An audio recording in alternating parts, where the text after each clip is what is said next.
Hi, my name's Bill. I love music and I love records, and today I want to talk about three of my favorite gospel records. That might sound strange because the last video I did was about punk rock debut albums that I really like. But if you've never really given gospel much consideration, if you think about it, early blues had some gospel influences. When you think about the Reverend Gary Davis, definitely gospel influences there. Lead Belly also would go back and forth, as I understand it, between doing secular music and gospel music. Although Lead Belly, I don't know whether he's considered a blues musician per se, but the influence is there. Early rock and roll has roots in gospel. If you think about Chuck Berry and Little Richard, when they were learning to become performers, learning to become artists, they cut their teeth on gospel music. And then of course there's Sister Rosetta Tharpe, who's considered the godmother of rock and roll, and she was primarily a gospel musician. Something to think about. And if you've never really given gospel a chance, I have some records here that might change your mind and make you want to broaden your musical palette, so to speak.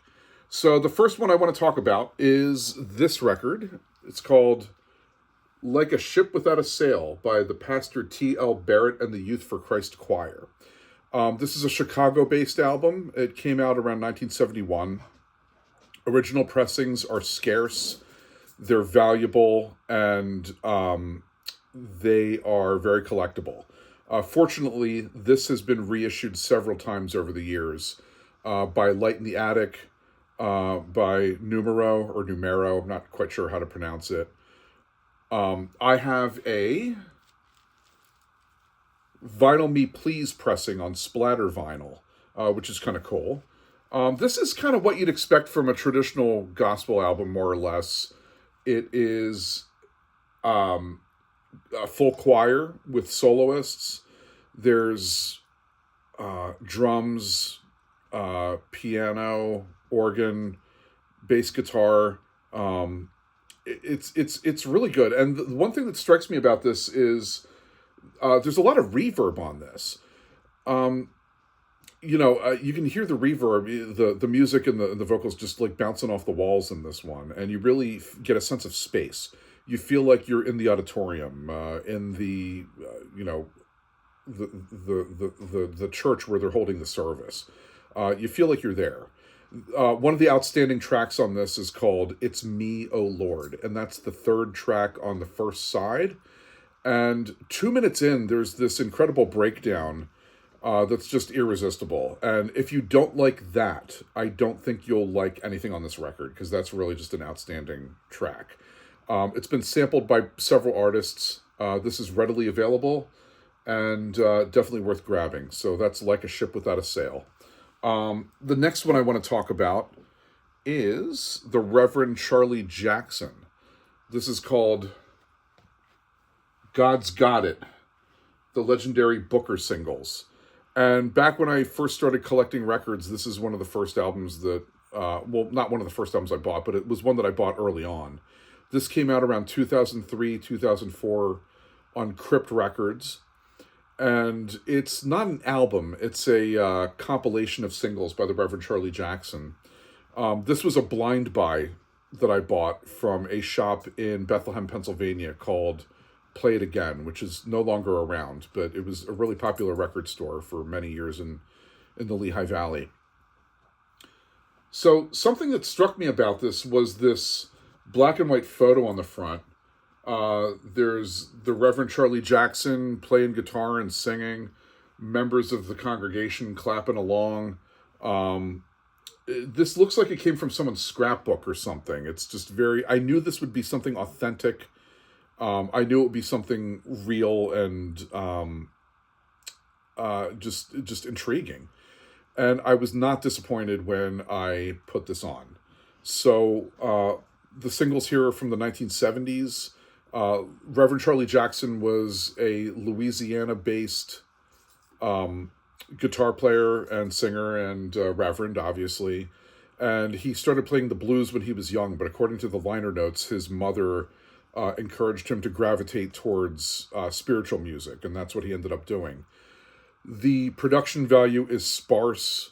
It's raw, has a sense of immediacy, and this does not have a full choir, so to speak. It has guitar and vocals.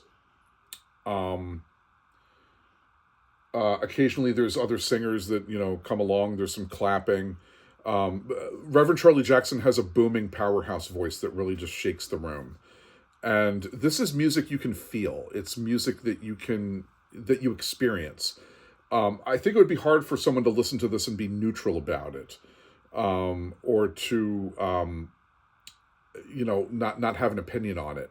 You can get this on Discogs for close to retail. It's out of print right now, but you could probably grab one for, I don't know, maybe like 25, $30 or something like that. Definitely worth checking out. And there's one more that I want to talk about. This is the Sensational Symbols. They were a Philadelphia gospel group. This was released on a Harrisburg, Pennsylvania label called Soulville. And Soulville was started in 1967. I'm not sure of the exact release date of this. It's probably late 60s, early 70s. This is the only full-length album that the Sensational Symbols put out, as to my knowledge. Although they have appeared on a couple of compilations. There's also another version of this that has different cover art, and it was released on a label called Jaywalking, which was affiliated with Soulville. From what I read, the Jaywalking label was started by Soulville because they wanted to get more radio play. I don't really know all the details of it, but they're affiliated labels. And this was a blind buy for me. Someone in one of the local record shops posted it, and I asked them to hold it, and it was some of the best, $10-20 I ever spent on a record, actually. This has a garage rock flavor. You wouldn't expect it, but it's kind of like the components of a traditional, rock band. There's electric guitar, drums, bass, and the singers here. And from the guitar distortion, when I put the needle down on the record, the first couple of guitar chords made me think I was listening to Shadows of Night or something like that. It wasn't what I was expecting at all. Between that and the socially conscious yet spiritual lyrics, especially their rendition of God Bless America, I can't believe there's more people that don't know about this one or don't seek it out.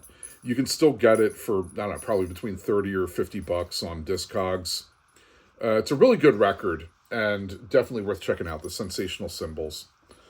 So anyway, there you have it. Those are 3 gospel records that I would take on a desert island. Hope you enjoyed this video, and I hope to see you again. Thanks.